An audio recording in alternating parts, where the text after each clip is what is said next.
Hello everyone, this is Jimmy and welcome back to episode 7 of Omnifactory. So at the end of last episode we made a bunch of these tier 1 circuits and I said I would tackle applied Energistics Autocrafting next, but with all these new machines that we added to produce polyethylene and stuff, we pushed our power system to the limit and perhaps a little bit past that. So before we get to autocrafting, let's take a small detour and go make some GregTech diesel power. Now part of the diesel production process is actually a lot similar to this. It involves hooking up a lot of chemical reactors and other similar machines to each other. And since we spent last episode doing that, let's just jump to the final product this time around. Well, that was easy. It only took, every machine you see here. So let's start from the beginning and walk through the process. The first thing we have to do is drill up the oil. It uses, oops, I ran out of pipes. Be right back. There we go. So now our oil rig is running. It uses these pipes, which are pretty easy to make. They're just a couple pieces of steel each. And they consume one pipe per 100 buckets of oil it digs up on average. And it uses a tiny little bit of drilling fluid, which is pretty simple. It's just oil, which it drills up, mixed with redstone to produce lubricant, and then lubricant mixed with water and stone dust produces drilling fluid. So this drilling rig here produces oil, which we're currently storing in just a tank. Using this oil, we have the option of just burning this raw oil as it is, but it doesn't produce a lot of energy that way. What we can do instead is distill it into its components. So this large multi-block then takes the oil in and distills it into four subcomponents. We have sulfuric gas, which we don't use yet. And you can see we actually have a large amount banked up. I finished setting this up pretty late at night yesterday, so it's been running for about a day already, which is why you'll see some of the buffers are already built up pretty far. It produces naphtha, which naphtha will be a component in better tier 2 and above circuits, so this is very valuable. Light fuel and heavy fuel, which are components in diesel. So coming over to here, we have to process the sulfur out of the naphtha and all the other fuels. So we just react it with hydrogen. The resulting byproduct is, what's it called? Hydrogen sulfide, and I just void it. It's not terribly useful. But that produces naphtha, heavy fuel, and light fuel. The heavy fuel and the light fuel then can be recombined in a mixer, heavy fuel and light fuel, to produce diesel. And this diesel fuel can be burned as it is. If we look, it produces, per 1 millibucket, it produces 480 EU, which isn't bad. If we compare it to the raw oil, if we were to burn the oil, per 2 millibuckets we get 32. So per 1 millibucket we get 16 EU. We've gone from 16 to 480 through our refining process. That's not too bad. But we can take it one step further and mix it into this C10 Boosted Diesel. And if we do that, we increase the energy density even further. So C10 Boosted Diesel is made by mixing the diesel that we already have with Tetra Nitromethane. And Tetra Nitromethane, well, if we look, all the machines over on this half are producing diesel, and all the machines on this half are producing Tetra Nitromethane. So let's walk through the process of making that, but first let's look at how much energy this produces per millibucket. First of all, we'll need it to cook up draconium, but we're not quite at that phase yet. So C10 Boosted Diesel per 2 millibuckets produces 1,440 EU, which is, what is that, 720 per millibucket. So we upgrade from 480 to 720, which is a 50% increase by mixing in a tiny little bit of this Tetra Nitromethane. So Tetra Nitromethane is made from, well, we start with just simply air. We pull the air out of the air. separate it into its components, which are oxygen, which we consume all of, and nitrogen, which we don't quite use all of it. Then recombining oxygen and nitrogen in a slightly different ratio, we produce nitric acid. We then combine nitrogen dioxide. We combine the nitrogen dioxide with water and oxygen to produce nitric acid. I'm intentionally keeping a very large buffer of nitric acid because we'll use it a lot in some processes later on, and this nitric acid machine is horrendously slow. The other product we need to make Tetra Nitromethane is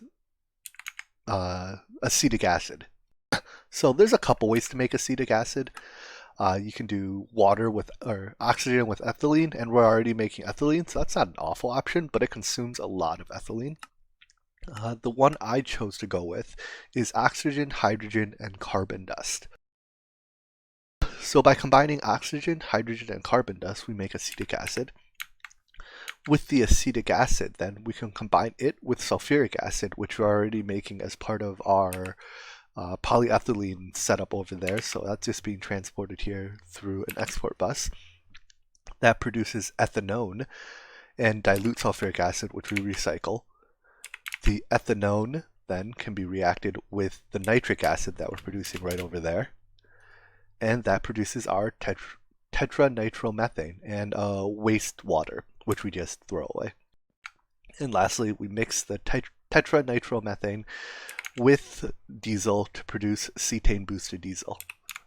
So this process is perhaps a bit more involved than the process of making polyethylene, but fundamentally it's very similar. You have a bunch of fluids, and it's just about sending them from where you create them to where they need to be. And as you see here, my favorite way to do it is to put a fluid storage bus on each of the producers, or at least on a buffer tank on each of the producers, and then use fluid export buses to send them to the machines where they need to go. That way you don't need to run conduits and deal with channels and filters. Now that we're making this cetane boosted diesel, though, we have to burn it to produce power. And since the rest of our power generation is right here, I figured let's put our diesel generators right here. Right now we're burning them in these turbo diesel generators, which are GregTech high voltage diesel generators. They just take the fuel in and produce power out. There's a couple other options we could do with this. We could turn it into steam with boilers and then run the steam through these steam dynamos or other steam consumers.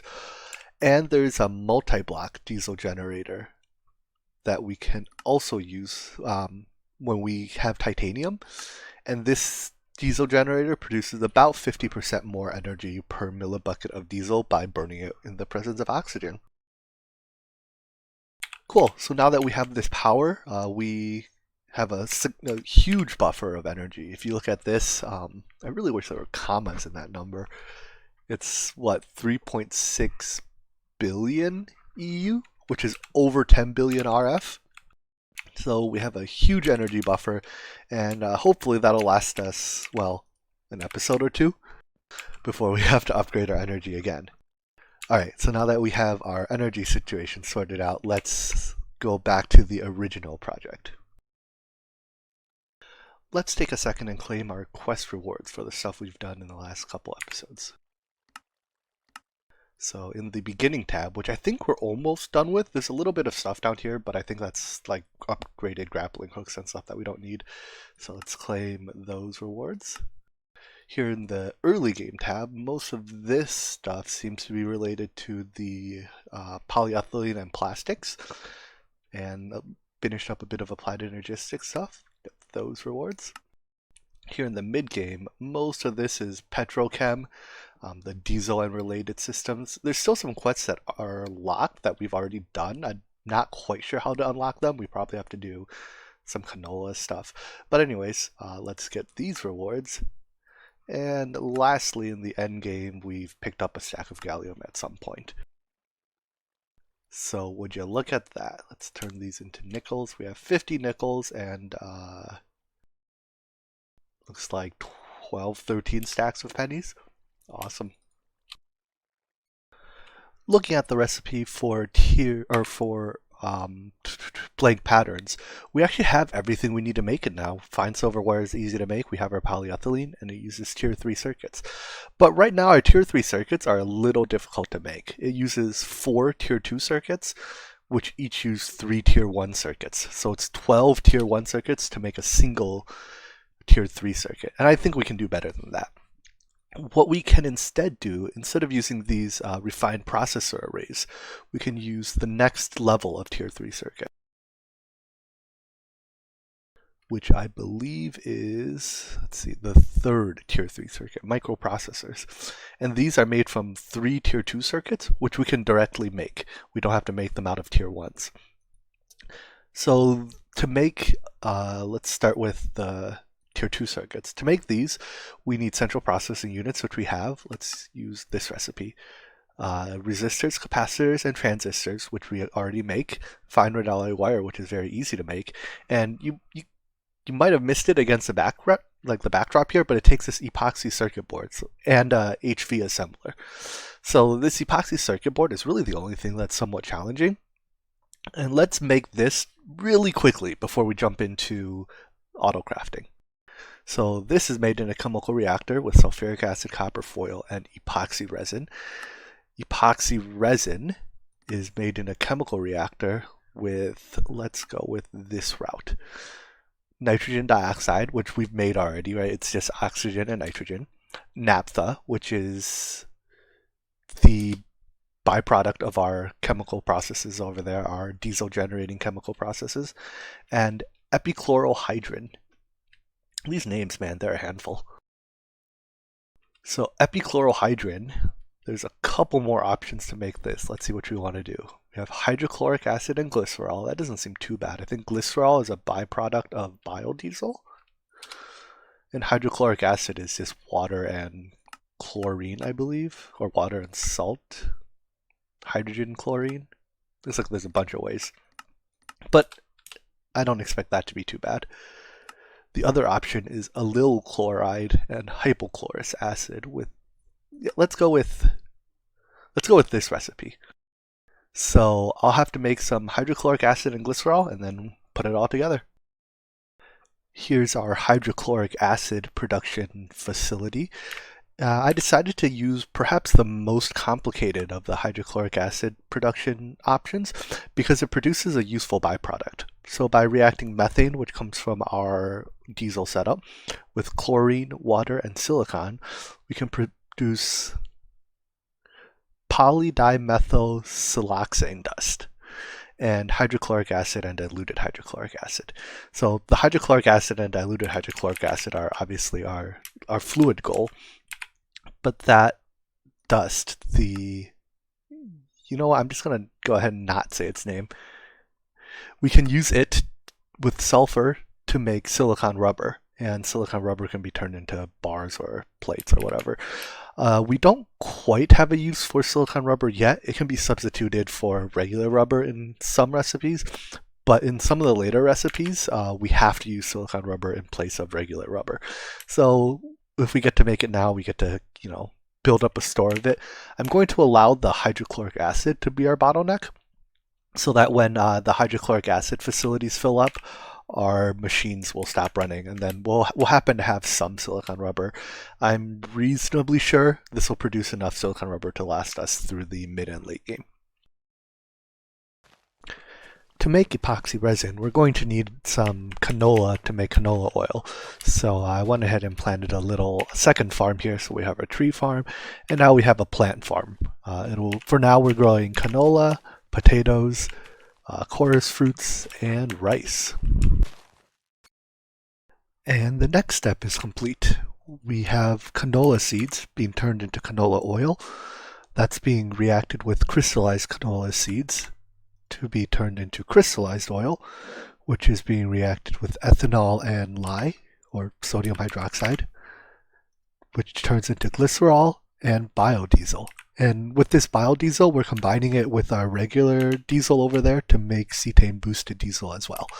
The glycerol here, though, we'll use to make Epichlorohydrin. Is that what it's called?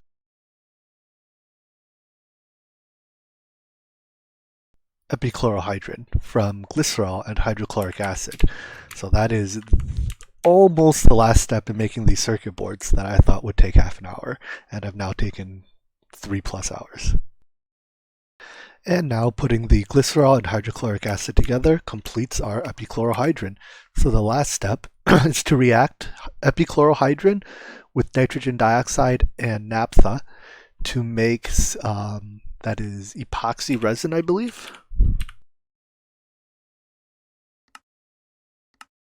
So that makes nitrogen dioxide, naphtha, and epichlorohydrin makes epoxy resin, and then we can turn the epoxy resin into sheets.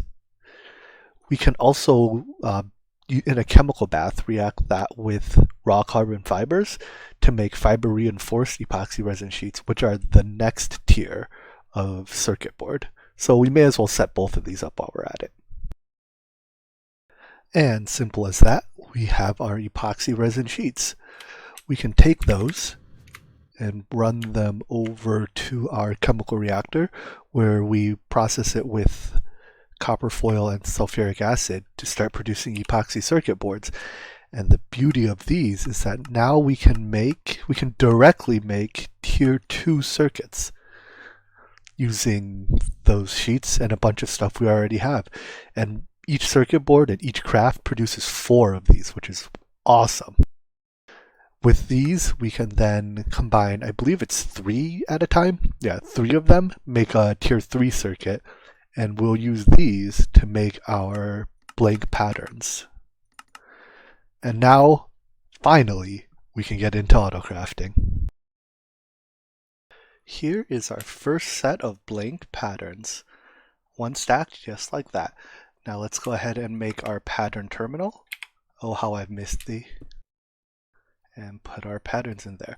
So what is the first thing we want to automate? Let's see. I guess in order to craft anything, we need, the interface molecular assembler and all that jazz. So let's start by making those. For those of you that aren't familiar with how to encode patterns in Applied Energistics, all you have to do is go into the pattern terminal, search up the recipe you want to do, and then click this Move Items button, and it encodes a pattern for you, at least for these 3x3 crafting grid patterns. Generally speaking, I choose allow or dictionary substitutions unless there's some reason not to. So let's just go all the way down. Now for these circuits, you generally want to tell it which circuit to use. With or dictionary substitutions, it's smart enough to grab another one if the one that you tell it to use is unavailable. But it'll prefer to use this one, and it'll only try to craft this one if it doesn't have any. So copper cables. And you can take a pattern and put it back there just to pull it up again so you know what still needs to be encoded.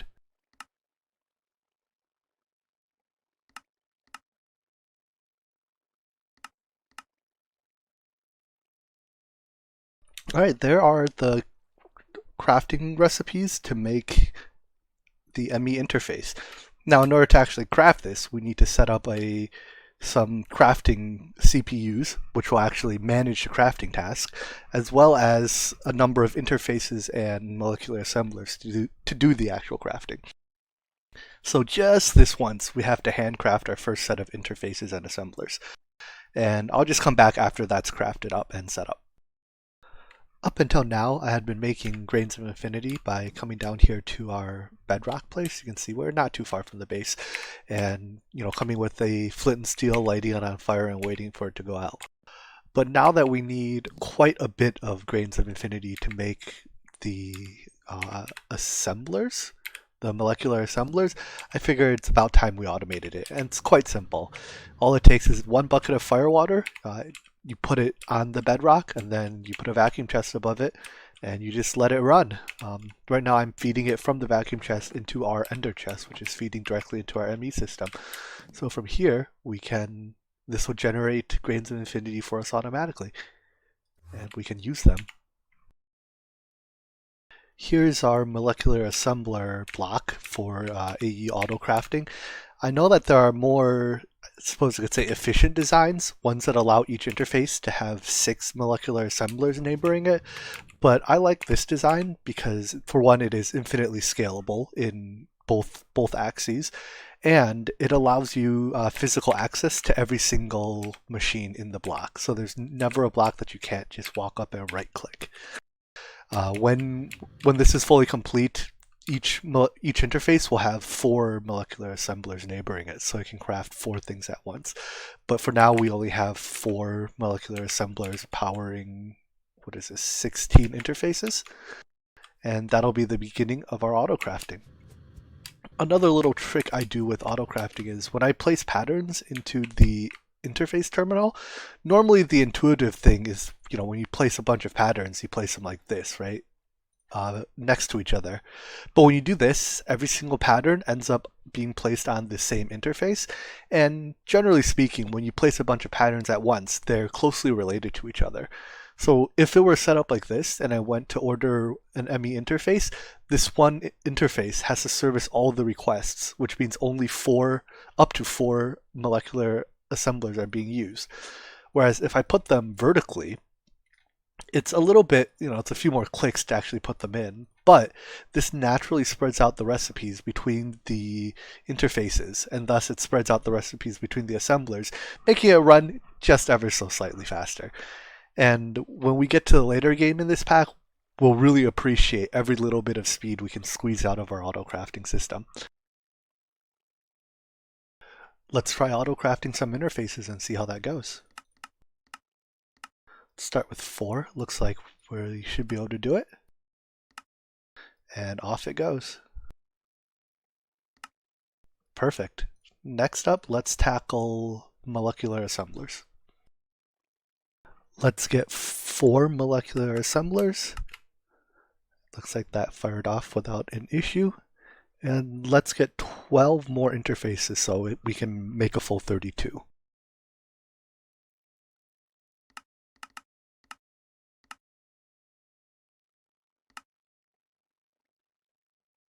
Look at all this crafting we didn't have to do by hand.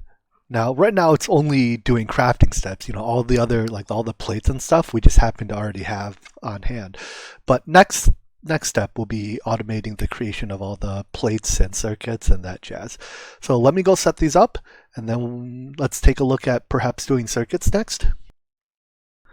I like to name my interfaces in an anvil so that when they show up on the interface terminal, I can see what they're connected to. Normally it just shows the name of the machine that it's connected to, but since this will connect to a assembler, it'll just say, assembly machine or something along those lines. And I won't know what tier the machine is or what fluid is in the machine. So in this case, let's rename it.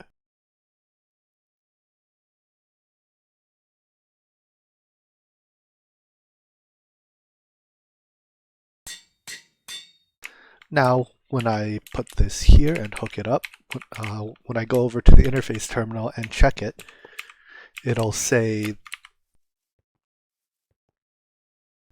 assembler, HV, and soldering alloy, so I know what recipes I can run in this assembler versus any other assembler.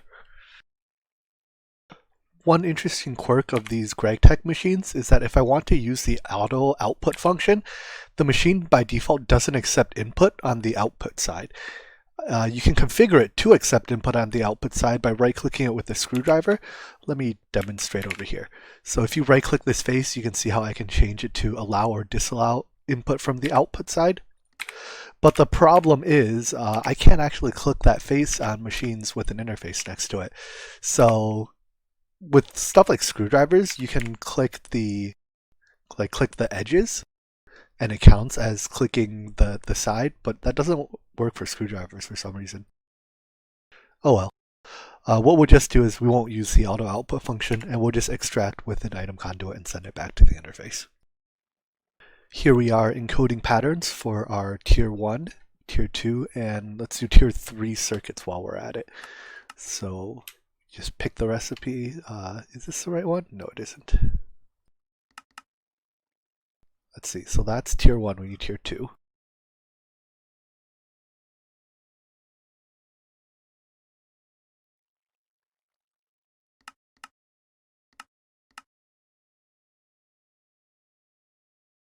and 3.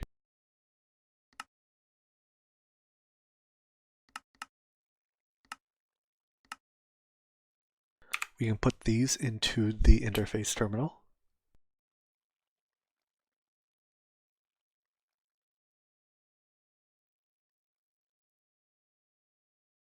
And then they should appear as craftable in here. So view craftable. We can craft tier 3s, tier 1s, and let's craft a few just to make sure it works.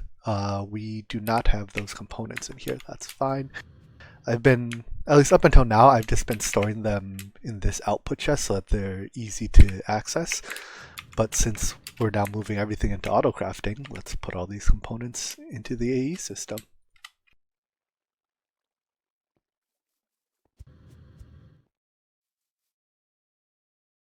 So as you can see here, most of my crafting so far, I've just been batch crafting, where I set it up to craft, 20 stacks of iron plates at a time.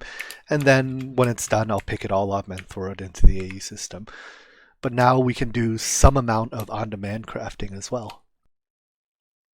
All right, let's see if that works now.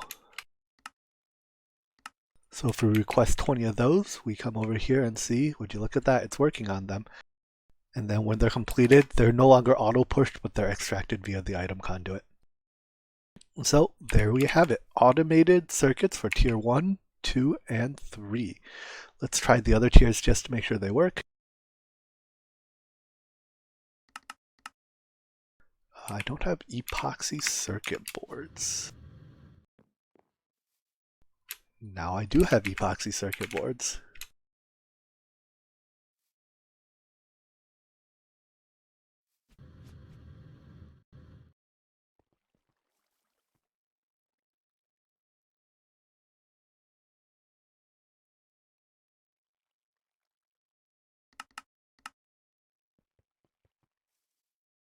All right, tier 2 circuits, perfect.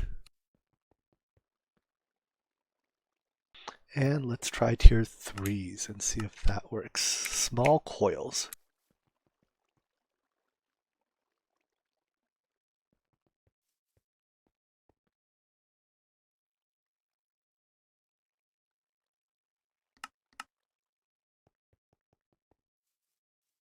And tier 3 circuits are crafting.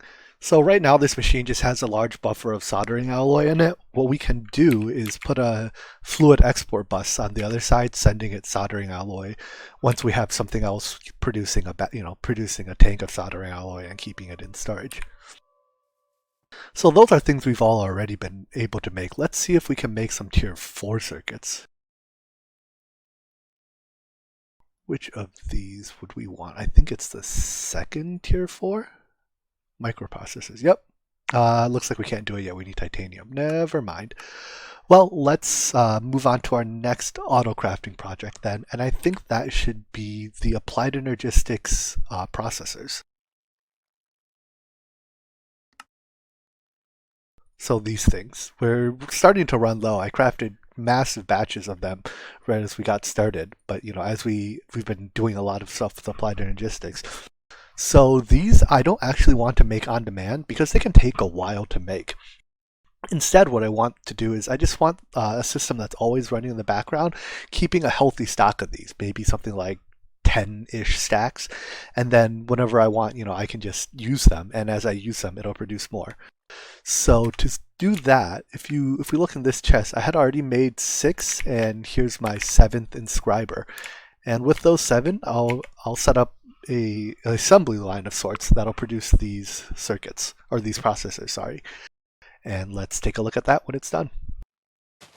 And here we have it, an automated way of producing the Applied Energistics processors. Let's walk through it really quick. So we have a series of 7 total inscribers. One of them makes silicon presses, so we have a export bus sending silicon plates here. And you'll notice these export buses now have crafting cards in them. For now, we can't actually auto-craft silicon plates yet because these have to be made in a compressor, and we don't have our compressor automated. But later, when we do automate the compressor, this will automatically craft and then export the silicon plates. And then we have the next series of 3 inscribers. One does gold, one does Certus quartz, which we're out of. Likewise, these are fed by export buses with crafting cards, but likewise, we can't actually craft plates yet. And one does diamond plates. After they're pressed, they get sent to the next level, where once again they are combined with the refined circuits. Those, you guessed it, are supplied via an export bus with a crafting card. After the last step, they're all dumped into these drawer systems, or into this drawer system, which has a storage bus on it, and each drawer has a storage downgrade, which reduces storage to 1 stack, and then a gold upgrade, which increases storage to 8 times. So it goes down to 1, and then times 8 back to 8 stacks. So each drawer will hold 8 stacks of processors. So with that, I think we can wrap up today's episode. Quick overview for what we accomplished. We set up diesel power, which right now is producing about maybe half the power for our base. And if we look here, we should have a significant bank of C10 Boosted Diesel for later when we upgrade to running the full 16 diesel generators. We set up Autocrafting for crafting recipes, the crafting table recipes. We set up the last tier 2 processor involving this Epoxy Resin, and we set up applied Energistics automation for its own circuits. So yeah, I hope you enjoyed this episode. Little sneak peek, or a little, I guess, look behind the scenes. Normally an episode takes about maybe 2 hours to shoot. This one took almost 5, going on 6 hours, so we got a lot done, but it did take a while. Anyways, I hope you enjoyed the episode, and I hope to see you in the next one. Take care. Bye-bye.